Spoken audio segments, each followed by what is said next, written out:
ഇതാണ് Vivo Z1 Proയുടെ box എന്ന് പറയുന്നത്. ഫ്രണ്ടിലായിട്ട് ലേബൽ കൊടുത്തിട്ടുണ്ട്. ബാക്ക് സൈഡിൽ മെയിൻ ഡീറ്റെയിൽസ് പറയുന്നുണ്ട്.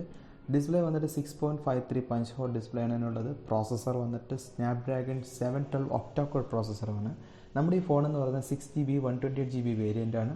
ക്യാമറ വന്നിട്ട് 16+8+2 MB ട്രിപ്പിൾ റെയർ ക്യാമറയും 32 MB ഫ്രണ്ട് ക്യാമറയും ഉണ്ട്. ഇതിൻ്റെ ബാറ്ററി കപ്പാസിറ്റി വന്നിട്ട് 5000 mAh അതോടൊപ്പം തന്നെ ഇത് ഫാസ്റ്റ് ചാർജിങ് ഫെസിലിറ്റി സപ്പോർട്ട് ചെയ്യുന്നതുമാണ്. തീർച്ചയായും ഈ ഫോണെന്ന് പറഞ്ഞാൽ സ്പെക്കിന് ഇമ്പോർട്ടൻസ് കൊടുത്തുകൊണ്ട് ഇറക്കിയിരിക്കുന്ന ഒരു ഫോൺ തന്നെയാണ്. മെയിൻലി ഗെയിമേഴ്സിനും കൂടെ വേണ്ടിയിട്ട് ഇറക്കിയിരിക്കുന്ന ഒരു ഫോൺ തന്നെയാണ്. സൈഡിലായിട്ട് പബ്ജിയുടെ സിമ്പിളും കാര്യങ്ങളൊക്കെ നമുക്കിതിനകത്ത് കാണാൻ കഴിയുന്നു.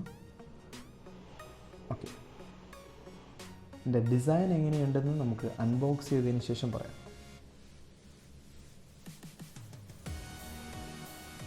ഇതിൻ്റെ അത്യാവശ്യം നല്ല സാർ വാല്യൂ ഒക്കെയാണ് കൊടുത്തിരിക്കുന്നത്. 0.752 head sir value, 0.402 body sir value ആണ് ഇതിനുള്ളത്. ബോക്സ് ഓപ്പൺ ചെയ്യുമ്പം അതിനുള്ളിലായിട്ട് ഒരു ചെറിയ ബോക്സ് ഉണ്ട്. ആ ബോക്സ് നമുക്കറിയാം ഫോണിൻ്റെ കവറും കാര്യങ്ങളൊക്കെ ആയിരിക്കാം. ഓക്കെ, ഒരു ട്രാൻസ്പെറൻ്റ് ആയിട്ടൊരു കവറുണ്ട്. അതോടൊപ്പം തന്നെ അതിൻ്റെ വാറണ്ടി കാർഡും പേപ്പേഴ്സും കാര്യങ്ങളൊക്കെ അതിനകത്ത് കിട്ടുന്നുണ്ട്. ട്രാൻസ്പെറൻ്റ് ആയിട്ടൊരു കവർ നമുക്ക് കിട്ടുന്നുണ്ട്. ഓക്കെ, നമുക്ക് മാറ്റി വെക്കാം. അതിനകത്തായിട്ട് നമ്മുടെ ഫോൺ നമുക്ക് കിട്ടുന്നുണ്ട്. ഫോൺ നമുക്ക് നോക്കാം. തൽക്കാലം ബാക്കിയുള്ള എന്തൊക്കെയാണ് നോക്കാം. സിം ഇജക്റ്റഡ് ടൂൾ കാർഡിനകത്ത് തന്നെയുണ്ട്. പിന്നീട് ഒരു കേബിളുണ്ട്. കേബിൾ ടൈപ്പ് സി ഒന്നുമല്ല, നോർമൽ USB കേബിളാണ്. ടൈപ്പ് സി ഉൾപ്പെടുത്താമായിരുന്നു. പിന്നീട് വന്നിട്ട് ഹെഡ്സെറ്റ്, നോർമൽ ഹെഡ്സെറ്റ് അതിനകത്ത് പ്രൊവൈഡ് ചെയ്യുന്നുണ്ട്. വിവോയുടെ തന്നെ നോർമൽ ഹെഡ്സെറ്റ് അതിനകത്ത് പ്രൊവൈഡ് ചെയ്യുന്നുണ്ട്. പിന്നീട് ഒന്ന് ചാർജർ വന്നിട്ട് 5V 2A or 9V 2A fast ചാർജറാണ് ഇതിനകത്ത് പ്രൊവൈഡ് ചെയ്തിരിക്കുന്നത്. അപ്പോൾ USB കേബിൾ ആണെങ്കിലും കുഴപ്പമൊന്നുമില്ല, നമുക്ക് ഫാസ്റ്റ് ചാർജർ പ്രൊവൈഡ് ചെയ്യുന്നുണ്ട്.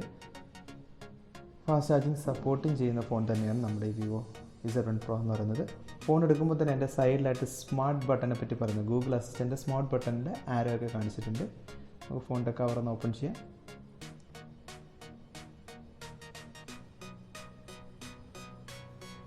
ഓക്കെ, ഫോണിന് അത്യാവശ്യം നല്ലൊരു ഡിസൈനും കാര്യങ്ങളൊക്കെ തന്നെയാണ് കൊടുത്തിരിക്കുന്നത്. ഫോൺ പിടിക്കുമ്പോൾ തന്നെ ഒരു ബൾക്കി ഫീൽ ഉണ്ടെങ്കിലും അത്യാവശ്യം നല്ലൊരു ഡിസൈനാണ് ഫോണിന് കൊടുത്തിരിക്കുന്നത്. പഞ്ച് ഹോൾ ഡിസ്പ്ലേ നമുക്ക് കാണാം. സൈഡിലായിട്ട് വെച്ചിട്ടുണ്ട്.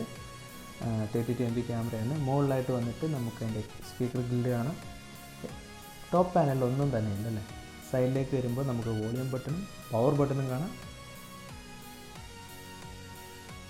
താഴേക്ക് വരുമ്പോൾ നമുക്ക് സ്പീക്കർ കാണാം. അതേപോലെ നമ്മുടെ microSD പോർട്ട് കാണാം.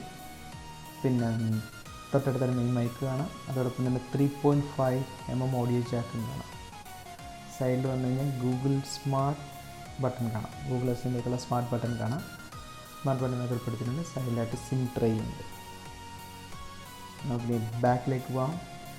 ബാക്ക് വന്നു കഴിയുമ്പോൾ ഒരു പ്രത്യേക ഗ്രേഡിയൻ കളർ വേരിയേഷൻ നമുക്ക് കാണാം. മുകളിലായിട്ട് ഫിംഗർ പ്രിൻറ്റ് സെൻസർ ഉണ്ട്. ട്രിപ്പിൾ ക്യാമറയും ഫ്ലാഷും നമുക്ക് കാണാം. ബാക്കിൽ വന്നിട്ട് ഒരു പ്ലാസ്റ്റിക് മെറ്റീരിയൽ കൊണ്ടാണ് കോട്ട് ചെയ്യുന്നത്. ഗൊറില്ല ഗ്ലാസ് ഒന്നുമില്ല. അതുകൊണ്ട് പോറലും കാര്യങ്ങളൊക്കെ വീഴാനുള്ള സാധ്യതയുണ്ട്. നമുക്ക് സിം ട്രേ ഒന്ന് ഓപ്പൺ ചെയ്ത് നോക്കാം. ഓക്കെ, അതിൽ ട്രിപ്പിൾ കാർഡ് സ്ലോട്ടാണ് നമുക്ക് കിട്ടിയിരിക്കുന്നത്. നല്ല കാര്യം തന്നെയാണത്. നമുക്ക് ഫോണൊന്ന് ബൂട്ട് ചെയ്ത് നോക്കാം. ഫോൺ അത്യാവശ്യം നല്ല ലുക്കും കാര്യങ്ങളൊക്കെ തന്നെയാണ് കൊടുത്തിരിക്കുന്നത്. പഞ്ച് ഹോൾ ഡിസ്പ്ലേ ആണ് ഇതിനുള്ളത്. അതെങ്ങനെ ഇൻ്റർഫേസിൽ കവർ ചെയ്യുന്നുള്ള കാര്യം നമുക്ക് നോക്കാം. അതോടൊപ്പം തന്നെ ഇതിൻ്റെ ബാക്ക് വന്നിട്ട് പ്ലാസ്റ്റിക് മെറ്റീരിയലാണ്. ഗൊറില്ല ഗ്ലാസ് പ്രൊട്ടക്ഷനോ കാര്യങ്ങളോ അങ്ങനെയൊന്നുമില്ല. അതുകൊണ്ട് തന്നെ പോറലും കാര്യങ്ങളൊക്കെ വീഴാനുള്ള സാധ്യതയുണ്ട്. അതുകൊണ്ട് കവർ ഇട്ട് യൂസ് ചെയ്യുന്നതായിരിക്കും ബെറ്റർ. ഫ്രണ്ടിൽ അതിനാണ് ഗൊറില്ല ഗ്ലാസ് പ്രൊട്ടക്ഷനൊന്നുമല്ല. പക്ഷേ അതിനകത്തൊരു 3D ഗ്ലാസ് പ്രൊട്ടക്ഷൻ എന്നൊക്കെ പറയുന്ന സെറ്റപ്പൊക്കെ ചെയ്തിട്ടുണ്ട്. നമുക്ക് ഇനിഷ്യൽ സെറ്റപ്പ് കാര്യങ്ങളൊക്കെ കൊടുക്കാം. ഡിസൈൻ വൈസ് നൈസാണ്.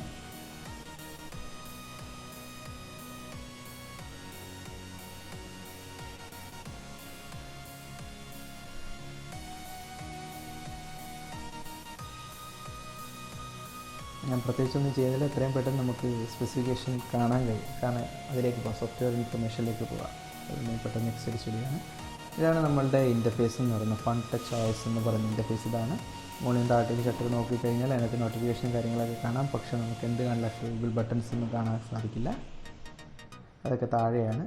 വിവോയുടെ ഇൻ്റർഫേസ് അങ്ങനെയാണ്. താഴെയായിട്ട് തന്നെ ബ്രൈറ്റ്നസ്സും വോളിയം ആഡ് ചെയ്യാനുള്ള ബട്ടൺ താഴെ കൊടുത്തിട്ടുണ്ട്.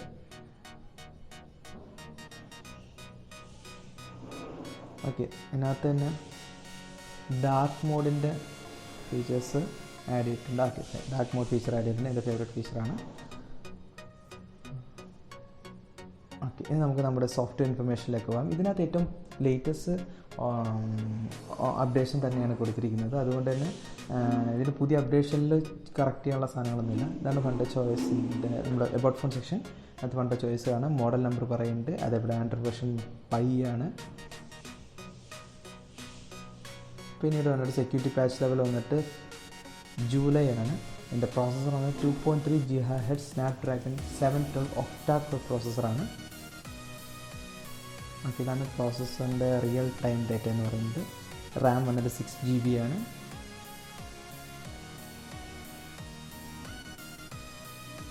ഓക്കെ, സ്പെസിഫിക്കേഷൻ വൈസ് നോക്കിയാൽ തന്നെയായാലും ഡിസൈൻ വൈസ് നോക്കിയാൽ തന്നെയായാലും അത്യാവശ്യം നല്ല ഫോൺ തന്നെയാണ് നമ്മളുടെ Z1 Pro എന്ന് പറയുന്നത്.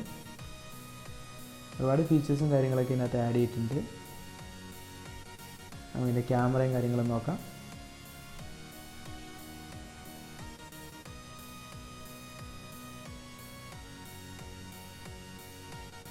ട്രിപ്പിൾ ക്യാമറയാണ്. ക്യാമറ ഇൻ്റർഫേസിൽ തന്നെ കുറേ ഓപ്ഷൻസും കാര്യങ്ങളൊക്കെ പറയുന്നുണ്ട്.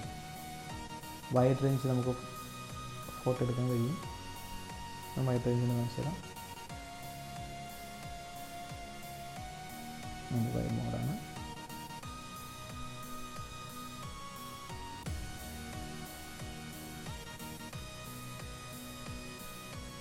ഇതിൻ്റെ ഡീറ്റെയിൽസും കാര്യങ്ങളൊക്കെ പറയാണ്.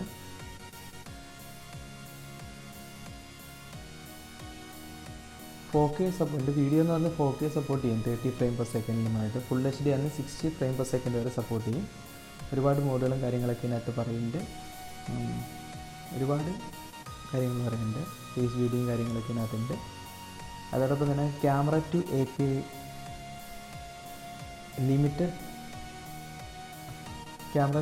ലിമിറ്റഡ് ആണ്. അതുകൊണ്ട് തന്നെ ഗൂഗിൾ ക്യാമറ കിട്ടാനുള്ള സാധ്യത വളരെ കുറവാണ്.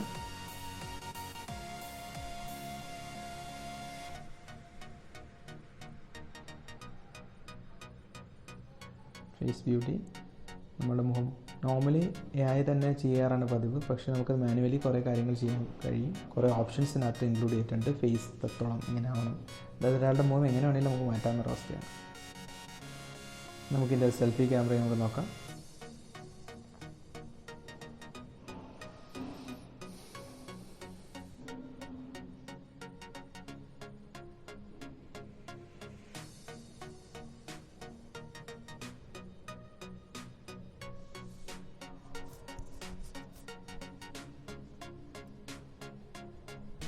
സെൽഫി ക്യാമറ അത്യാവശ്യം നന്നായിട്ടുണ്ട്. അതിനകത്ത് ഫേസ് ബ്യൂട്ടി സൈഡിൽ തന്നെ കൊടുത്തിട്ടുണ്ട്.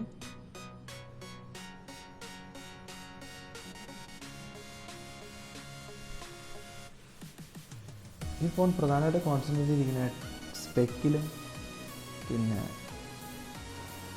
ക്യാമറയിലുമാണെന്നാണ് തോന്നുന്നത്. ഡിസൈൻ അത്യാവശ്യം നല്ലതാണ്. ക്യാമറയിൽ ഒരുപാട് ഓപ്ഷൻസ് ആഡ് ചെയ്തിട്ടുണ്ട്. ഒരുപാട് ഓപ്ഷൻസ് എൻ്റെ ക്യാമറയുടെ ഇൻ്റർഫേസിൽ തന്നെ ഉണ്ട്. അയ്യോ കണ്ണടച്ചു, പക്ഷേ കൊള്ളാം. എൻ്റെ ഫോട്ടോ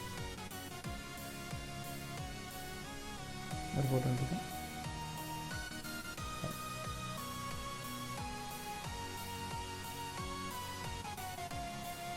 നല്ല ക്യാമറ തന്നെയാണ്.